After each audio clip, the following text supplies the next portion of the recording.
नमस्कार, मैं कुलदीप कुमावत स्वागत करता हूं आपके अपने ही यूट्यूब चैनल के स्टडी सेंटर पर। दोस्तों, आज मैं आपके सामने उपस्थित हुआ हूं आचार्य रामचंद्र शुक्ल के महत्वपूर्ण कथन भाग 15। दोस्तों, ये भाग 15 इससे पहले 14 भाग अपलोड कर दिए जा चुके हैं। ये एक वीडियो लगभग 8 से 10-12 मिनट का है। दोस्तों, परीक्षा की दृष्टि से इसलिए महत्वपूर्ण है क्योंकि आचार्य रामचंद्र शुक्ल के जो कथन है वो हिंदी की लगभग हर परीक्षाओं में पूछे जाते हैं। इसलिए ये वीडियो हिंदी की सभी परीक्षाओं के लिए अत्यधिक महत्वपूर्ण है। इसलिए वीडियो को अंत तक देखें, सब्सक्राइब करें, लाइक करें, कमेंट करें, शेयर करें। दोस्तों, इसके बाद में 1 या 2 वीडियो और होंगे रामचंद्र शुक्ल के महत्वपूर्ण कथन के। इसके बाद में रामचंद्र शुक्ल के लगभग सारे कथन कंप्लीट हो जाएंगे। देखते हैं आज के कथन भाग 15। तृतीय उत्थान में हमारा उपन्यास बात की जा रही है मतलब आधुनिक काल के जो तृतीय उत्थान था उसकी बात की जा रही है। तृतीय उत्थान में हमारा उपन्यास कहानी साहित्य ही सबसे अधिक समृद्ध हुआ और नूतन विकास लेकर आने वाले प्रेमचंद जी जो कर गए वह तो हमारे साहित्य के एक निधि ही है। उनके अतिरिक्त पंडित विश्वंभरनाथ कौशिक, प्रताप नारायण श्रीवास्तव, जैनेन्द्र कुमार ऐसे सामाजिक उपन्यासकार तथा वृंदावन लाल वर्मा ऐसे ऐतिहासिक उपन्यासकार उपन्यास भंडार की बहुत सुंदर पूर्ति करते जा रहे हैं कि तृतीय उत्थान में ये उपन्यासकार और कहानीकार हुए जिन्होंने हिंदी साहित्य को और अधिक समृद्ध किया। क्योंकि जो तृतीय उत्थान था वह उपन्यास और कहानी की दृष्टि से बहुत विकसित काल था। तृतीय उत्थान इसका जो समय था, जो लगभग छायावाद का जो समय था, वही तृतीय उत्थान का समय था। समाज, अगला कथन है, समाज जो रूप पकड़ रहा है उसके भिन्न भिन्न वर्गों में जो प्रवृत्तियां उत्पन्न हो रही है, उपन्यास उनका विस्तृत प्रत्यक्षीकरण ही नहीं करते, आवश्यकता अनुसार उनके ठीक विन्यास, सुधार अथवा निराकरण की प्रवृत्ति भी उत्पन्न करते हैं। कि उपन्यास जो है वह उस जो सुधार, समाज सुधार हो या उस समाज सुधार के लिए क्या क्या प्रयत्न किया जाना चाहिए, वह कार्य उपन्यास के माध्यम से ही संभव है। जैसा कि प्रेमचंद के उपन्यासों में, जैनेन्द्र के उपन्यासों में, वृंदावन लाल वर्मा के उपन्यासों में, इनके उपन्यासों में देखा जा सकता है। प्रेमचंद जी के उपन्यासों में निम्न और मध्यम श्रेणी के गृहस्थों के जीवन का बहुत सच्चा स्वरूप मिलता रहा है और प्रेमचंद जी के उपन्यासों से आप सभी दोस्तों भली भांति परिचित है। वर्तमान काल में ऐतिहासिक उपन्यासों के क्षेत्र में केवल वृंदावन लाल वर्मा दिखाई दे रहे हैं। यहाँ पर वर्तमान काल का आशय है तृतीय उत्थान। तृतीय उत्थान में केवल वृंदावन लाल वर्मा ही है जिन्होंने ऐतिहासिक उपन्यास काफ़ी मात्रा में लिखे, जिनका गढ़कुंडार ये बहुत प्रसिद्ध उपन्यास रहा है। इसके अलावा तृतीय उत्थान के बीच हमारे वर्तमान नाटक क्षेत्र में 2 नाटककार बहुत ऊंचे स्थान पर दिखाई पड़े, जयशंकर प्रसाद जी और श्री हरिकृष्ण प्रेमी। ये नाटककार की दृष्टि से बात की जाए तो जयशंकर प्रसाद और हरिकृष्ण प्रेमी का बहुत ही योगदान है। दोनों ही ऐतिहासिक नाटक लिखने में अग्रणीय है। दिया जा रहा है कि दोनों की दृष्टि ऐतिहासिक काल की ओर रही है। प्रसाद जी ने अपना क्षेत्र प्राचीन हिंदू काल के भीतर चुना, गुप्त वंश है। इसके अलावा इनके बहुत सारे स्कंदगुप्त है, चंद्रगुप्त है, ध्रुव स्वामिनी है, इनके बहुत प्रसिद्ध उपन्यास रहे हैं ऐतिहासिक। हरिकृष्ण प्रेमी जी ने मुस्लिम काल को आधार बनाकर उपन्यास लिखे। प्रसाद के नाटकों में स्कंदगुप्त श्रेष्ठ है और प्रेमी के नाटकों में रक्षा बंधन। दोस्तों, ये रक्षा बंधन बहुत बार परीक्षा में पूछा गया है दोस्तों, और जयशंकर प्रसाद तो पूछे जाते रहे हैं। प्रसाद जी प्राचीन काल की परिस्थितियों के स्वरूप की मधुर भावना के अतिरिक्त भाषा को रंगने वाली चित्रमयी कल्पना और भावुकता की अधिकता भी विशेष परिमाण में पाई जाती है। भावुकता है, यहाँ पर थोड़ा सा मिसप्रिंट हो गया। कल्पना और भावुकता की अधिकता भी विशेष परिमाण में पाई जाती है। प्रसाद के नाटकों में बीच बीच में जो गान रखे गए हैं दोस्तों, आपको पता है कि चंद्रगुप्त, स्कंदगुप्त, ध्रुव स्वामिनी, कल्याणी प्रणय, इन नाटकों में बहुत सारे गाने या गीत बीच बीच में रखे गए हैं। वे न तो प्रकरण के अनुकूल है न प्राचीन काल की भाव पद्धति के। प्रसाद जी पर आरोप लगाया गया था कि इनके जो नाटक है वह रंगमंच की दृष्टि से उपयुक्त नहीं है। तो इस कारण से कहीं ना कहीं यही कारण रहा होगा। वे तो वर्तमान काव्य की एक शाखा के प्रगीत मुक्तक मात्र है। प्रगीत मतलब ऐसे जो गीत होते हैं जो जिनमें किसी तरह की ताल वगैरह नहीं होती, लेकिन फिर भी वे मधुर होते हैं। श्री हरिकृष्ण प्रेमी के कथोपकथन प्रसाद जी के कथोपकथन से अधिक नायकोपयुक्त है। हरिकृष्ण प्रेमी नायकोपयुक्त की श्रेणी संज्ञा की दृष्टि से हरिकृष्ण प्रेमी के नाटक अत्यधिक महत्वपूर्ण या अत्यधिक सार्थक कहे जाते हैं प्रसाद जी की तुलना में। प्रसाद जी के नाटकों में एक ही ढंग की चित्रमयी और लच्छेदार बातचीत करने वाले कई पात्र आ जाते हैं।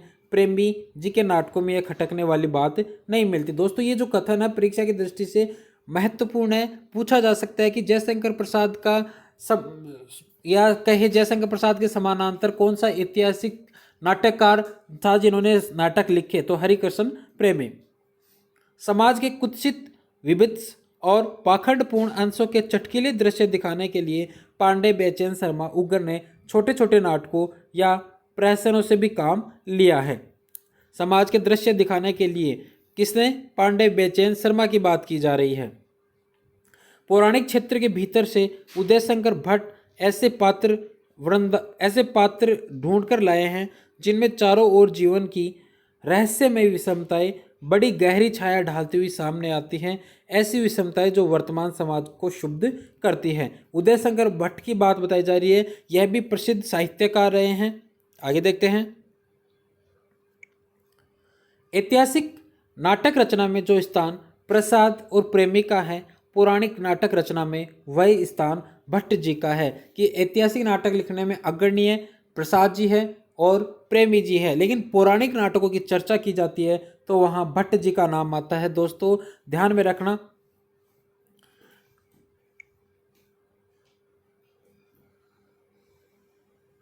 इसके अलावा भट्ट जी का है उदयशंकर भट्ट। इसके अलावा ब्रजभाषा काव्य की परंपरा गुजरात से लेकर बिहार तक, कुमायूं, गढ़वाल से लेकर दक्षिण भारत की सीमा तक बराबर चलती रही। दोस्तों, अब तक जो बात कर रहे थे अपन, अब तक आधुनिक काल में हिंदी गद्य की बात की जा रही थी। अब बात की जा रही है आधुनिक काल में पद्य की बात की जा रही है। और पद्य की जो भाषा थी ब्रज थी और गद्य की जो भाषा थी वह खड़ी बोली थी। तो ब्रज का जो क्षेत्र था वह गुजरात से लेकर बिहार तक, कुमायूं और गढ़वाल से लेकर दक्षिण भारत की सीमा तक बराबर चलती आई है। जो भारतेंदु मंडल के जो कवि थे वह भी ब्रज भाषा में ही पद्य की काव्य रचना कर रहे थे। भारतेंदु जी ने जिस प्रकार हिंदी गद्य की भाषा का परिष्कार किया, उसी प्रकार काव्य की ब्रज भाषा का भी परिष्कार किया। काव्य की ब्रज भाषा का भी परिष्कार किया। गद्य भाषा को परिमार्जित करने का श्रेय तो जाता ही है। भारतेंदु जी ने कवि समाज भी स्थापित किए जिनमें समस्या पूर्तियां बराबर हुआ करती थी। दूर दूर से कवि लोग आकर उसमें सम्मिलित हुआ करते थे। अंबिका दत्त व्यास ने अपनी प्रतिभा का चमत्कार पहल ऐसे ही कवि समाज के बीच समस्या पूर्ति करके दिखाया था।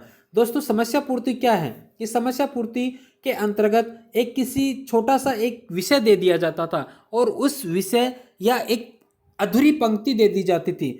उस अधूरी पंक्ति या उस विषय पर दूसरे दिन आकर के या जब भी फिर कभी मिलना होता था तो उस पर पूरी एक कविता लिखना, काव्य लिखना पड़ता था। यही थी समस्या पूर्ति। तत्कालीन समस्याओं को आधार रखकर ऐसी समस्या पूर्ति की जाती थी। तो इसमें जो अग्रणीय है या जो अपनी प्रतिभा दिखाते हैं इनमें सबसे अधिक, तो उनमें नाम आता है अंबिका दत्त व्यास का।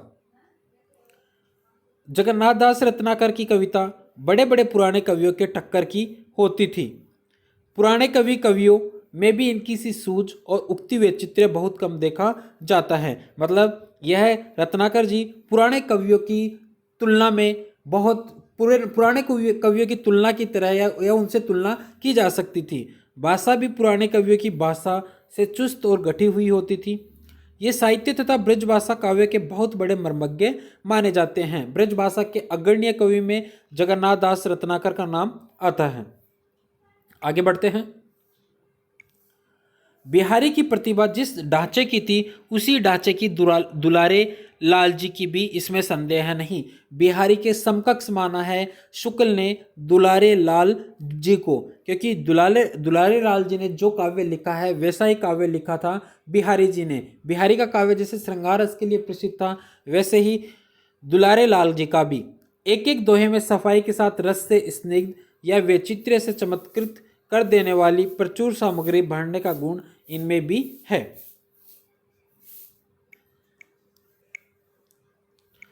भारतेंदु हरिश्चंद्र ने जिस प्रकार गद्य की भाषा का स्वरूप स्थिर करके गद्य साहित्य को देश काल के अनुसार नए नए विषयों की ओर लगाया, उसी प्रकार कविता की धारा को भी नए नए क्षेत्रों की ओर मोड़ा। इस नए रंग में सबसे ऊंचा स्वर देशभक्ति की वाणी का था। दोस्तों, गद्य में जिस प्रकार नए नए विषयों का प्रयोग भारतेंदु हरिश्चंद्र ने किया, उसी प्रकार ब्रजभाषा पद्य के अंतर्गत भी उन्होंने नए नए विषयों को चुना, जिसमें महत्वपूर्ण था देशभक्ति का स्वर। हास्य रस से संबंधित रचनाएं भी इस समय लिखी जाने लग गई थी, जो एक नया प्रयोग था हिंदी साहित्य के अंतर्गत। भारतेंदु जी ने हिंदी काव्य को केवल नए नए विषयों की ओर ही उन्मुख किया, उसके भीतर किसी नवीन विधान या प्रणाली का सूत्रपात नहीं किया। यह महत्वपूर्ण कथन है दोस्तों कि नए नए विषयों की ओर तो उन्मुख किया, लेकिन उन नए नए विषयों की ओर किसी नवीन प्रणाली या विधान का सूत्रपात इन्होंने नहीं किया। भारतेंदु केवल नर प्रकृति के कवि थे। बाह्य प्रकृति के अनेक रूपता के साथ उनके हृदय का सामंजस्य नहीं पाया जाता। मतलब मनुष्य को आधार बनाकर नर प्रकृति के कवि थे, लेकिन जो बाह्य जो प्रकृति होती है उसको हृदय के साथ समन्वय करके उन्होंने कोई लेख या काव्य नहीं लिखा। गद्य को जिस परिमाण में भारतेंदु ने नए नए विषयों और मार्गों की ओर लगाया, उस परिमाण में पद्य को नहीं लगाया। कहने का आशय गद्य में इन्होंने अपनी रुचि दिखाई, लेकिन पद्य में इन्होंने अपनी इतनी रुचि नहीं दिखाई। भारतेंदु के भीतर उनका हृदय नहीं पाया जाता। वे केवल उपमा उत्प्रेक्षा के चमत्कार के लिए लिखे जान पड़ते हैं। कहने का आशय है कि उनका जो काव्य था वह उपमा और उत्प्रेक्षा के ढंग से बहुत सार्थक काव्य है, चमत्कार उत्पन्न करने योग्य है, लेकिन हृदय के मार्मिक पक्ष की बात की जाए तो उनका काव्य इतना प्रसिद्ध नहीं है। संस्कृत के प्राचीन कवियों की प्रणाली पर हिंदी काव्य के संस्कार का जो संकेत ठाकुर जगमोहन सिंह ने दिया, उसकी ओर किसी ने ध्यान नहीं दिया। ये कथन भी महत्वपूर्ण है।